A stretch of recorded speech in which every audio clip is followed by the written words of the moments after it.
Hello दोस्तों, आज जो है हम एक नया चैप्टर स्टार्ट करने जा रहे हैं इन द फाइनेंशियल अकाउंटिंग, जिसका नाम है कंसाइनमेंट अकाउंट। ओके, तो हम इस चैप्टर में ये देखेंगे कि कंसाइनमेंट क्या होता है and what is the purpose of making consignment account. हमें क्यों जरूरत पड़ी है कि हम कंसाइनमेंट अकाउंट को पढ़ें या इसका क्या इंपॉर्टेंस है।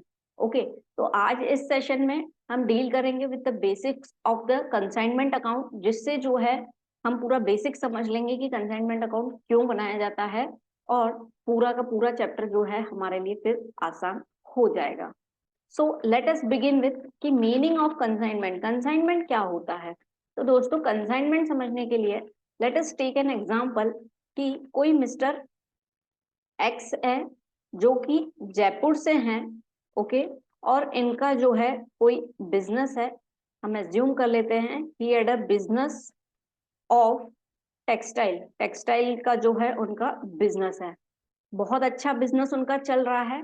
अब वो चाहते हैं कि उनका बिजनेस जो है एक्सपांड हो, है ना। एक्सपांशन चाहते हैं वो अपने बिजनेस में।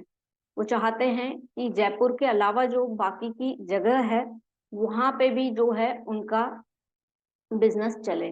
तो उन्होंने क्या किया, लेकिन वो हर जगह नहीं रह सकते, तो उन्होंने क्या किया है कि कोटा में उन्होंने मिस्टर वाई को जो है अपॉइंट किया है अपने बिहाफ पे, है ना। हम लिख लेते हैं on behalf of mister x, अपने बिहाफ पे कि हम आपको जो है पूरे के पूरे गुड्स देंगे और आप जो है हमारे बिहाफ पे गुड्स को क्या करके देंगे, सेल करके देंगे, गुड्स को बेचेंगे।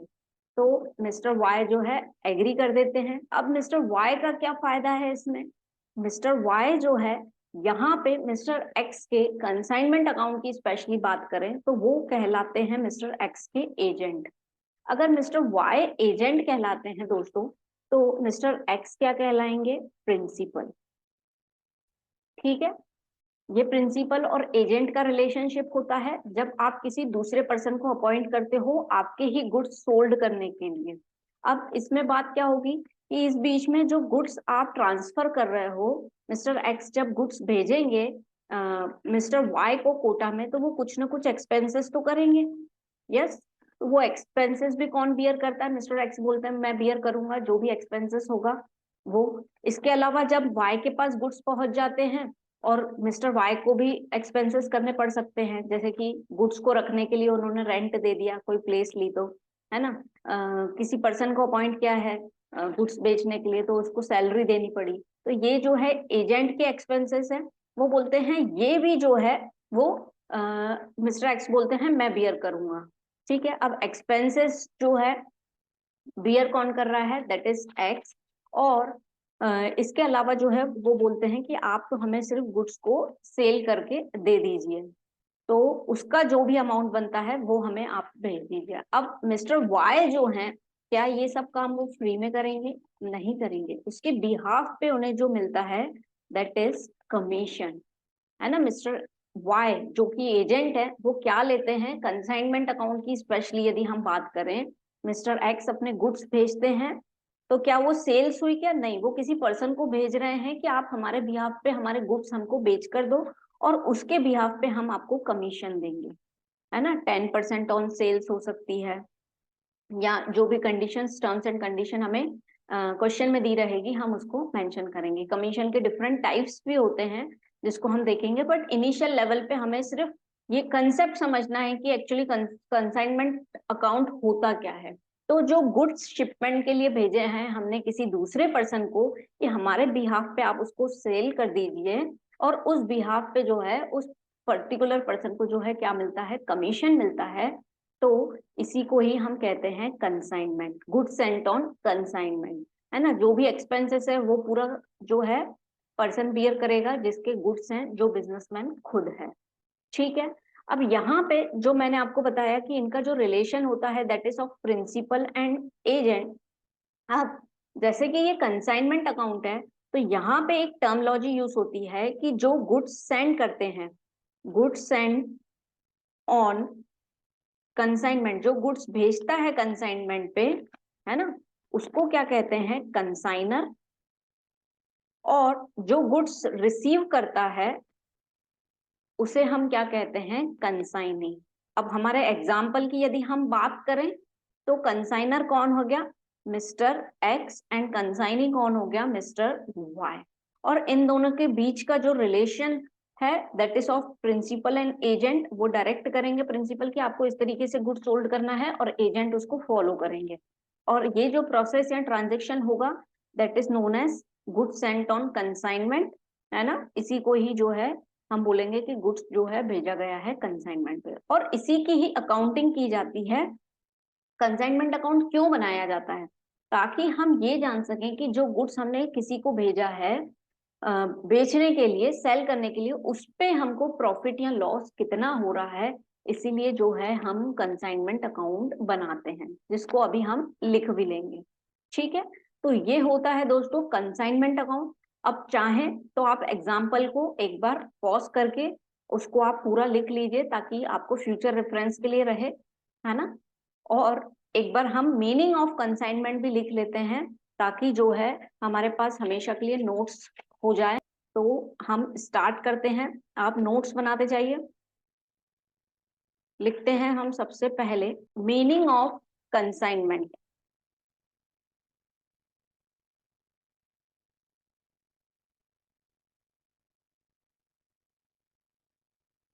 अब कंसाइनमेंट क्या होता है, लिखना स्टार्ट कीजिए।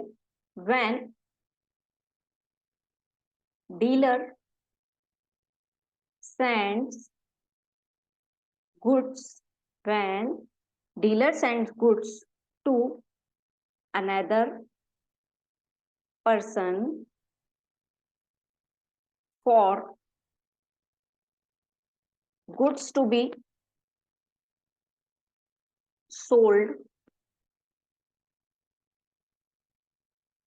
on behalf of the dealer. When dealer sends goods to another person for goods to be sold on behalf of the dealer, it is said to be goods sent on consignment. इसी को ही कहेंगे कि goods जो है consignment पे भेजा गया है। ठीक है, अब यहाँ पे एक और लाइन, नेक्स्ट लाइन से लिखना चालू कीजिए।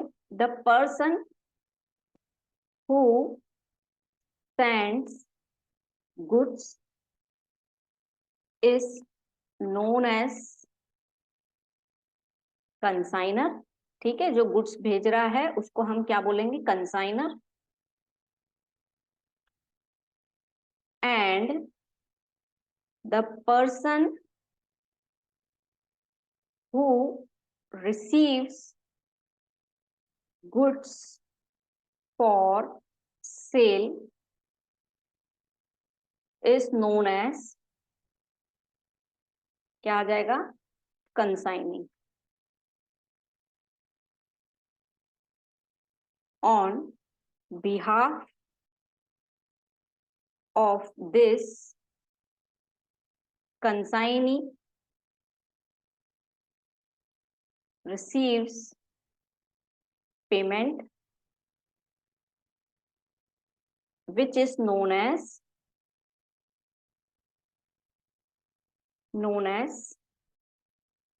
कमीशन। ठीक है, इसके बिहाफ पे जो कंसाइनी पेमेंट मिलता है कंसाइनी को, उसी को ही हम क्या बोलते हैं, दैट इज कमीशन। कमीशन के जो डिफरेंट टाइप्स हैं वो जो है हम डिस्कस कर लेंगे। अब यहाँ पे एक शॉर्ट में एक लाइन में हम लिख सकते हैं पर्पस ऑफ कंसाइनमेंट। इसका क्या पर्पस होता है, टू नो, या आपको ऑब्जेक्टिव्स में आ सकता है, to know profit and loss on consignment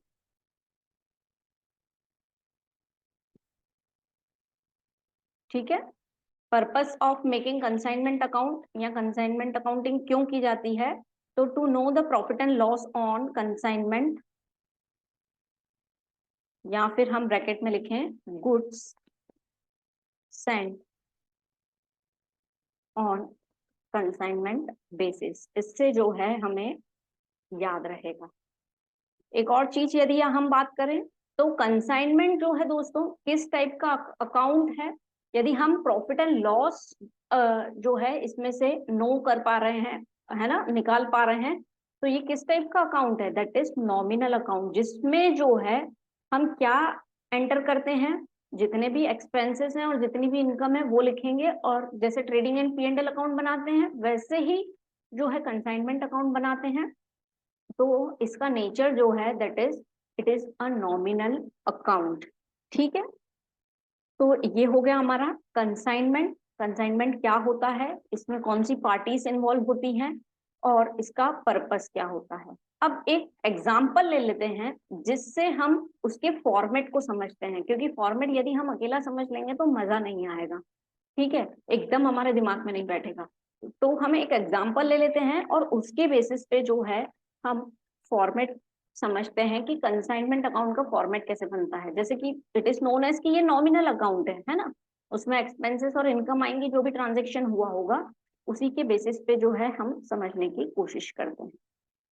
ठीक है, अब क्या दिया हुआ है question, mister Mahesh of Mumbai sends goods to mister Ajay of Bhopal on consignment basis for ₹2 lakh. तो मिस्टर महेश मुंबई के हैं जिन्होंने गुड सेंड किए, तो ये कौन हो गए, कंसाइनर हो गए। और किसको सेंड किए हैं, अजय को, तो ये क्या हो गए, कंसाइनी हो गए। ठीक है, कितने के गुड्स सेंड किए हैं, ₹2 लाख के। He spent ₹2,500 on carriage and ₹1,500 on insurance। ठीक है, उन्होंने 2,500 कैरेज पे खर्च किए हैं और 1,500 इंश्योरेंस, दैट मीन्स कंसाइनर ने ये एक्सपेंसेस किए हैं। फिर mister Ajay spend ₹5,000 on rent and sold whole goods at ₹2,40,000। Mister Ajay ने 5,000 जो है रेंट पे खर्चा किया है और पूरे के पूरे गुड्स जो है सोल्ड कर दिए हैं किस पे, 2,40,000 पे। On this behalf he received commission of 5% on sales. और इस बिहाफ पे उनको क्या मिल रही है, कमीशन मिल रही है, जो कि कितनी है, 5% सेल्स पे। और क्या बनाना है, कंसाइनमेंट अकाउंट। ठीक है, तो हम फॉर्मेट को, कंसाइनमेंट अकाउंट के फॉर्मेट को जो है हम क्वेश्चन के माध्यम से जो है वो समझ रहे हैं। ठीक है, तो let us prepare consignment account. इस तरीके से कॉलम जो है वो आ जाएगा, जिसमें सबसे पहले जो है हम लिख लें कंसाइनमेंट अकाउंट, और फॉर द ईयर एंड, यदि हमारे क्वेश्चन में ईयर एंड दिया रहेगा तो हम जो है उसको लिख लेंगे। ठीक है, इस तरीके से। फिर जो है particulars amount and particulars amount, जैसे हम प्रॉफिट एंड लॉस अकाउंट बनाते हैं सेम वैसा ही हमें बनाना है। एक्सपेंसेस जो भी हमारे लिए खर्चा रहेगा उसको हम क्या कर देंगे, डेबिट कर देंगे, और जो भी हमारे लिए इनकम रहेगी उसको हम क्या कर देंगे, क्रेडिट कर देंगे।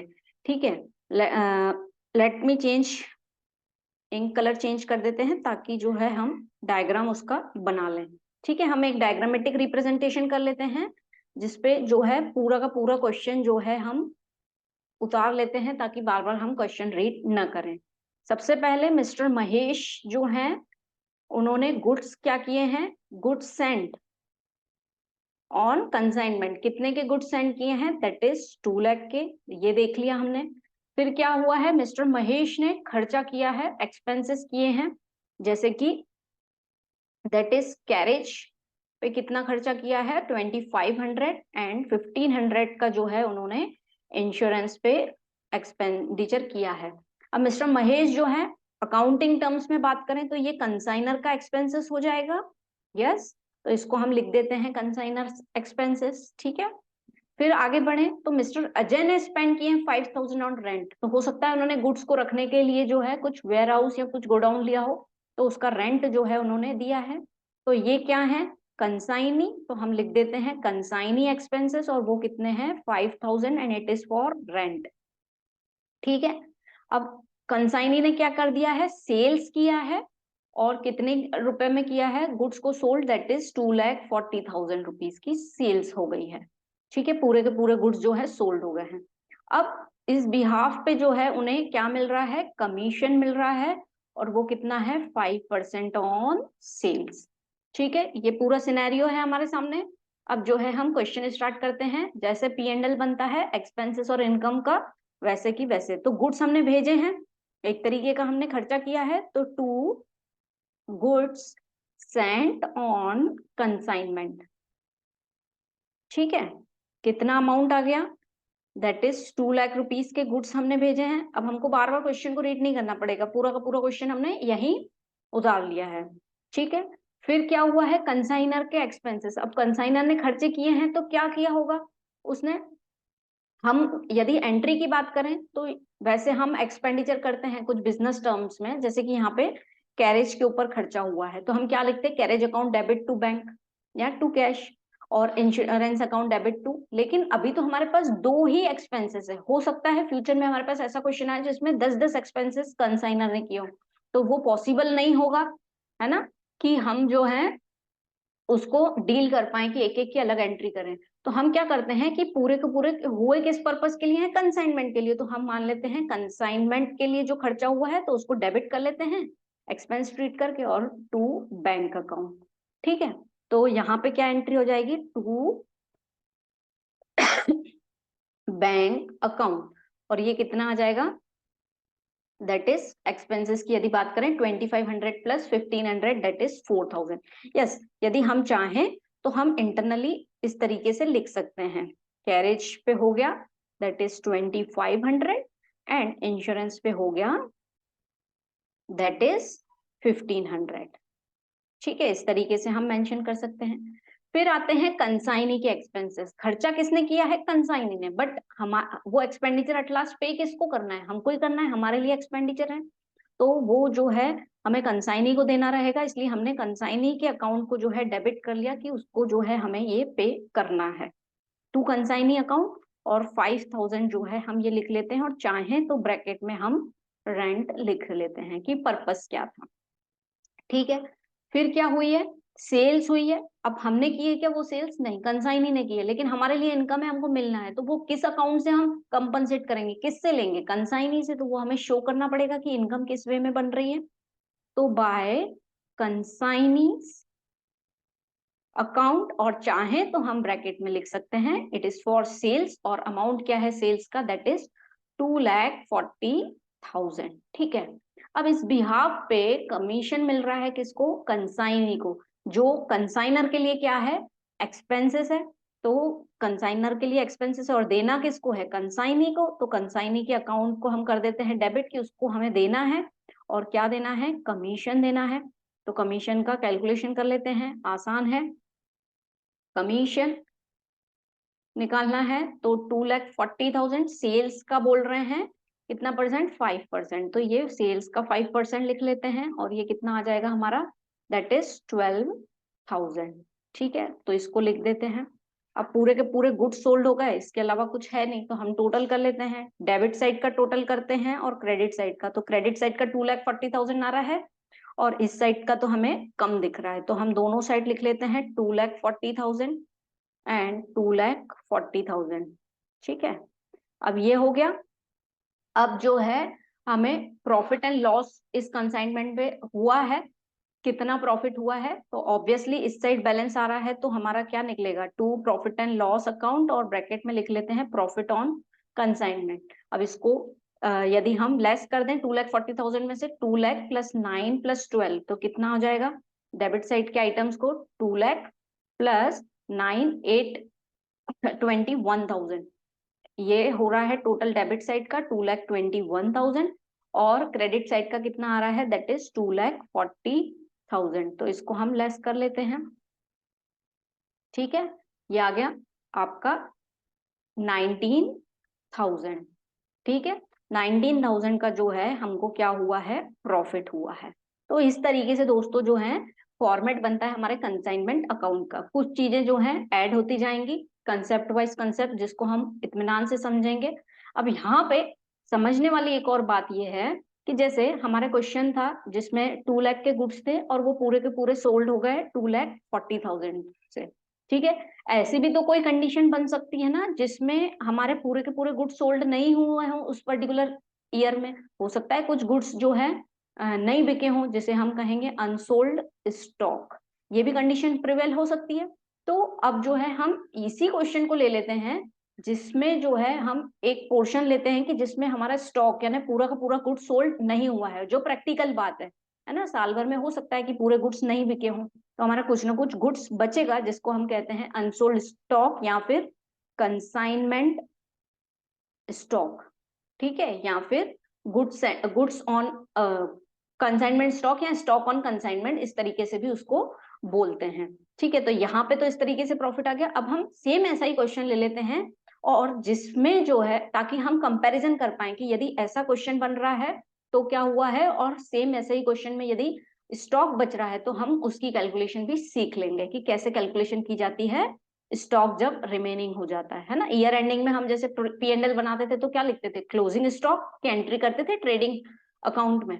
यस, तो सेम ऐसे यहाँ पे भी बच सकता है स्टॉक, है ना। एजेंट से पूरा माल नहीं बिका पर्टिकुलर ईयर में, तो वो क्या लिखना पड़ेगा हमको उस पर्टिकुलर ईयर के कि इतना गुड्स जो है रिमेनिंग है, तो उसकी कैलकुलेशन। तो पढ़ते हैं हम नेक्स्ट क्वेश्चन। सेम ऐसा ही क्वेश्चन है जिसको जो है हम पार्ट्स में रीड करते हैं। ठीक है, मिस्टर महेश ऑफ मुंबई, पूरा क्वेश्चन हमारे सामने ही है, sends goods to mister Ajay of Bhopal on consignment basis for ₹2 lakh, he spend ₹2500 on carriage and 1500 for insurance. Same यही चीजें हैं। Mister Ajay spent ₹5,000 on rent and sold 4/5 of goods sent to, yes ये चीज हमारे काम की है कि मिस्टर अजय ने क्या किया है, सोल्ड किया है कितना गुड्स, 4/5 गुड्स। अब यहाँ पे पूरा गुड्स नहीं बिका है, 4/5 गुड्स बिका है, यानी 1/5 ऑफ द गुड्स जो है वो नहीं बिका है ना। और जो सोल्ड किया है उन्होंने उसका अमाउंट दिया है 1,80,000। ठीक है, on his behalf he received commission of 5% on sales, उसको कमीशन मिल रही है सेल्स पे 5%, और हमें क्या बनाना है, कंसाइनमेंट अकाउंट। सेम वैसा ही है, हम वैसा का वैसा लिख लेते हैं और सिर्फ स्टॉक की कैलकुलेशन इस क्वेश्चन में हम समझते हैं। ठीक है, ये बना लेते हैं हम कंसाइनमेंट अकाउंट। ठीक है, और यहाँ पे लिख लेते हैं हम पर्टिकुलर्स अमाउंट, पर्टिकुलर्स अमाउंट। हम डायग्राम बना लेते हैं ताकि फिर हमारे लिए चीजें आसान ही रहें। ठीक है, तो हमको सेम यही क्वेश्चन है कि गुड्स कितने सेंड किए गए हैं, 2 लाख के सेंड किए गए हैं, तो गुड्स सेंड ऑन कंसाइनमेंट। ठीक है, फिर कंसाइनर के एक्सपेंसेस हैं, तो वो कितने हैं कंसाइनर के एक्सपेंसेस, हम उसको लिख लेते हैं, दैट इज 2500 किए हैं और 1500 किए हैं। हम अलग से स्पेसिफाई नहीं कर रहे हैं क्योंकि ऑलरेडी हमने ये क्वेश्चन कर लिया है। कंसाइनी के एक्सपेंसेस हैं कितने, 5,000 फॉर रेंट। फिर जो है अब आ रही है हमारे पास सेल्स, जो कि कितने हुए हैं, 4/5, जितने गुड्स हैं उसका 4/5 पार्ट जो है सोल्ड हुआ है, और कितने में हुआ है, दैट इज ऑन 1,80,000। ठीक है, ये आ गया हमारा 1,80,000 पे सोल्ड। और कमीशन जो है सेम, जो है 5% कमीशन मिल रहा है, और वो भी ऑन सेल्स। ठीक है, दिस इज अगेन हमने जो है क्वेश्चन को पूरा का पूरा अपने पास देख लिया है, और अब जो है फॉर ईयर एंड भी यहाँ पे आ जाएगा। ठीक है, अब जो है हम क्वेश्चन को स्टार्ट करते हैं और सेम वही चीजें जो हैं हम लिख लेते हैं। सबसे पहले जो हमने लिखा था, to goods sent on consignment, बाकी सब चीजें तो सेम होगी, सिर्फ कहाँ चेंज आएगा, हमारे सेल्स के अमाउंट में चेंज आ रहा है, स्टॉक बच रहा है। 2 लाख के गुड्स जो हैं वो हमने क्या किए हैं, सेंड कर दिए हैं। फिर कंसाइनर ने एक्सपेंसेस किए हैं तो उसको हमने क्या लिखेंगे, टू बैंक अकाउंट, और 1500 प्लस 2500, ये कितने हो रहे हैं हमारे, 4000, तो ये लिख दिया हमने। ठीक है, अलग से नहीं लिख रहे हैं हम क्योंकि ऑलरेडी हमने प्रीवियस क्वेश्चन में देख लिया।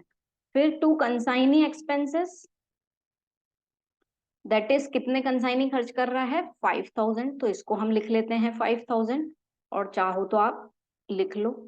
ठीक है, फिर जो है कंसाइनी को क्या मिलेगा, कंसाइनी के अकाउंट में कमीशन आएगा, जो हमारे लिए क्या है, एक्सपेंडिचर है, जो कि अभी हम निकाल लेंगे। ठीक है, आते हैं क्रेडिट साइड, सेल्स का अमाउंट बाय कंसाइनी अकाउंट, और यहाँ पे हम लिखते हैं सेल्स। ठीक है, अब सेल्स का अमाउंट जो है हमें दिया हुआ है 1,80,000 रुपीज। ठीक है, ये हमने लिख लिया। अब जो है हमारा आएगा कंसाइनमेंट स्टॉक, जिसको हमने, क्योंकि अब यहाँ पे समझने वाली बात है, कैलकुलेशन ऑफ अनसोल्ड स्टॉक। ठीक है, सबसे पहले बात करें कि हमारे पास गुड्स कितने रिमेनिंग हैं, तो गुड्स रिमेनिंग, या फिर इसको ऐसा लिखते हैं, goods with the consignee, remaining goods कर देते हैं, रिमेनिंग गुड्स विथ कंसाइनी। कितने गुड्स बचे हैं, 4/5 सोल्ड हो गए, भेजे कितने थे 2 लाख, और उसमें से 4/5 सोल्ड हो गए, यानी 1/5 जो है अभी भी बचे हैं। तो इसको कैलकुलेट कर लेते हैं, 5 4 20, 40,000 के जो है गुड्स अभी भी बचे हैं। ठीक है, 20% ऑफ द गुड्स जो है रिमेनिंग है।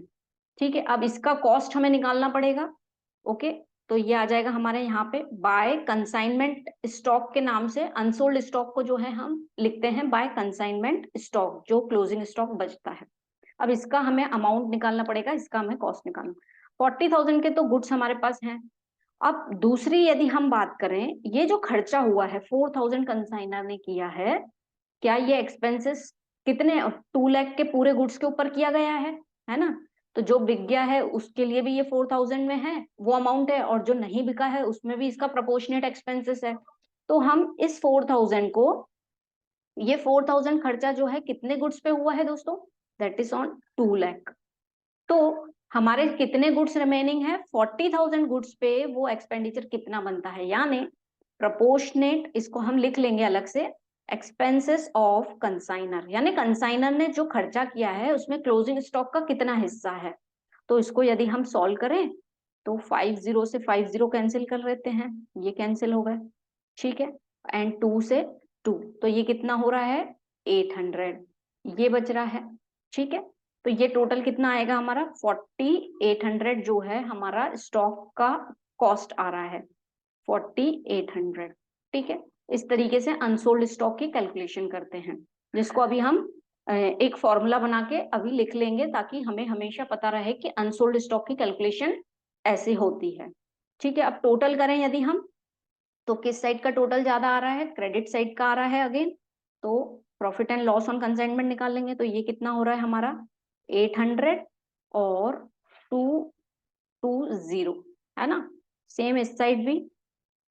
अब उसमें से हमें लेस कितना करना है, 2 लाख, ये हो गया। यस, कमीशन निकालना है अभी हमें, कमीशन 5%, किस पे, सेल्स पे। तो 1,80,000 का 5% यदि हम निकालें तो कितना आ जाएगा, 5/100 कर देते हैं, 0 से 0 कैंसिल हो गया, 90 एंड 20, 9,000 जो है कमीशन आ रहा है, वो भी लिख लेते हैं। ठीक है, अब जो है हमें क्या करना है, 9 एंड 9 18, ये हो गया। ओके, 2,18,000 जो है डेबिट साइड का टोटल आ रहा है, एंड इधर का कितना आ रहा है 220,800। तो इसको जो है हम कैलकुलेट कर लेते हैं, तो हमारे पास प्रॉफिट आ रहा है, दैट इज ऑफ 2,800 का जो है हमारे पास प्रॉफिट आ रहा है। तो लिख लेते हैं to profit and loss account, और ये क्या है, प्रॉफिट है, यदि क्रेडिट साइड बैलेंस आता तो लॉस हो जाता। ठीक है, तो इस तरीके से जो है हम कंसाइनमेंट अकाउंट बनाते हैं, और ऐसा हो सकता है कि स्टॉक पर्टिकुलर ईयर में पूरा का पूरा सोल्ड ना हो, तो हमारे पास क्या बचाएगा, बाय कंसाइनमेंट स्टॉक, या स्टॉक, कंसाइनमेंट स्टॉक बोलेंगे या अनसोल्ड स्टॉक भी बोल सकते हैं, बट हम कंसाइनमेंट स्टॉक लिखेंगे तो इट विल बी बेटर। ठीक है, तो अब समझ में आया आपको कि जब पूरे गुड्स सोल्ड हो गए तो तब हमारा स्टॉक ही नहीं बचेगा, तो उस तरीके से कैलकुलेशन कर लेंगे, इसलिए हमने सेम क्वेश्चन लिया, ताकि हम बेटर कंपैरिजन कर पाए, ठीक है। और स्टॉक बच रहा है तो हम प्रोपोर्शनेट एक्सपेंसेस और कॉस्ट उस गुड्स की निकालते हैं जो कि बचे हुए हैं कंसाइनिंग का, ठीक है। ये हो गया। अब जो है एक अनसोल्ड स्टॉक की कैलकुलेशन को जो है हम फॉर्मूला वाइज लिख लेते हैं ताकि जो है हमेशा हमारे पास रहे। यस, लिखिए आप मेरे साथ, calculation of unsold stock with consigning. Consigning के बाद जो अनसोल्ड स्टॉक रहेगा उसकी कैलकुलेशन हम कैसे करेंगे, ये हम लिख रहे हैं। तो सबसे पहले इसमें जो आता है that is cost of goods remaining with consignee. Consignee के पास जो गुड्स हैं पर्टिकुलर ईयर में उसका जो कॉस्ट है, जैसे कि हमने 1/5 निकाला, तो कभी कभी क्या इनवॉइस, आगे जब हम कंसेप्ट पढ़ेंगे तो इनवॉइस प्राइस भी दिया हुआ रहता है, तो इसलिए जो है ये हमें ध्यान देना है वर्ड कॉस्ट। जो ऐसे गुड्स जो रिमेनिंग है, बचे हुए हैं, अनसोल्ड है, उसका कॉस्ट हमें लिखना है, ठीक है। फिर उसमें जो है हम ऐड कर देंगे, क्या ऐड करेंगे, second, that is proportionate expenses of consignor. Consignor के प्रोपोर्शनेट एक्सपेंसेस, जैसे कि हमने अभी देखा कि 4000 पूरा खर्चा किया है 2 लाख रुपीस पे, तो हमारा जो अनसोल्ड स्टॉक था 40,000, उस पे कितना खर्चा हुआ है, तो वो प्रोपोर्शनेट एक्सपेंसेस आ जाएंगे कंसाइनर के। इसके अलावा थर्ड चीज भी ऐड होती है जो हमारे क्वेश्चन में नहीं थी, that is proportionate expenses of consignee. Consignee के प्रोपोर्शनेट एक्सपेंसेस, और कौन से वाले expenses, that will be known as non recurring, या जिसे हम कहते हैं नॉन सेलिंग एक्सपेंसेस, ठीक है। अब नॉन रिकरिंग या नॉन सेलिंग एक्सपेंसेस अगर होंगे तो वो आ जाएंगे, जैसे कि हमारे पास क्या था, रेंट दिया हुआ था, वो नॉन रिकरिंग एक्सपेंसेस नहीं होता है, वो रिकरिंग एक्सपेंसेस होता है, तो इसलिए हमने उसको नहीं लिया। लेकिन यहाँ पे आपको ये चीज ध्यान देना है कि जब ऐसा एक्सपेंसेस जो कि आपको क्वेश्चन में मेंशन रहेगा कि कंसाइनी ने एक्सपेंसेस किया है नॉन रिकरिंग नॉन सेलिंग, जब डायरेक्टली दिया होगा, हो सकता है कभी कभी क्वेश्चन आपको डायरेक्टली नहीं दिया हो, तो हम उसकी पहचान कैसे करेंगे, तो ऐसे एक्सपेंसेस जो कि गुड्स के ऊपर करे गए हैं, कब तक, जब तक गुड्स जो है कंसाइनी के फैक्ट्री तक नहीं पहुंचा है, उससे पहले के खर्चे जो भी होंगे that will B non selling expenses, और उन्हीं को ही हमें इसमें शामिल करना है, ठीक है। यस, लिखते हैं expenses incurred by consignee on goods to be reached before factory gate, ठीक है।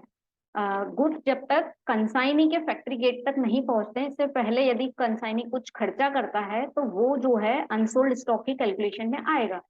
फॉर एग्जाम्पल, हमारे एग्जाम्पल में दिया हुआ था रेंट। रेंट हम कब करेंगे, गुड्स आ चुके होंगे हमारे पास, उसके बाद हम रेंट का खर्चा देंगे, तो वो एक इनडायरेक्ट एक्सपेंस हो जाता है, तो वो हम अनसोल्ड स्टॉक की कैलकुलेशन में नहीं लेते हैं। तो दोस्तों, इस तरीके से जो है अनसोल्ड स्टॉक की जो है कैलकुलेशन की जाती है, ठीक है।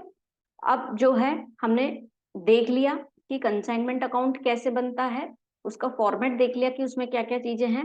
अब आने वाले सेशन में हमारे पास कमीशन है, टाइप्स ऑफ कमीशन, उसकी कैलकुलेशन कैसे की जाती है ना, फिर नॉर्मल लॉस, एबनॉर्मल लॉस। तो हम फिर मिलते हैं with the next concept in the next session. Till then, thank you.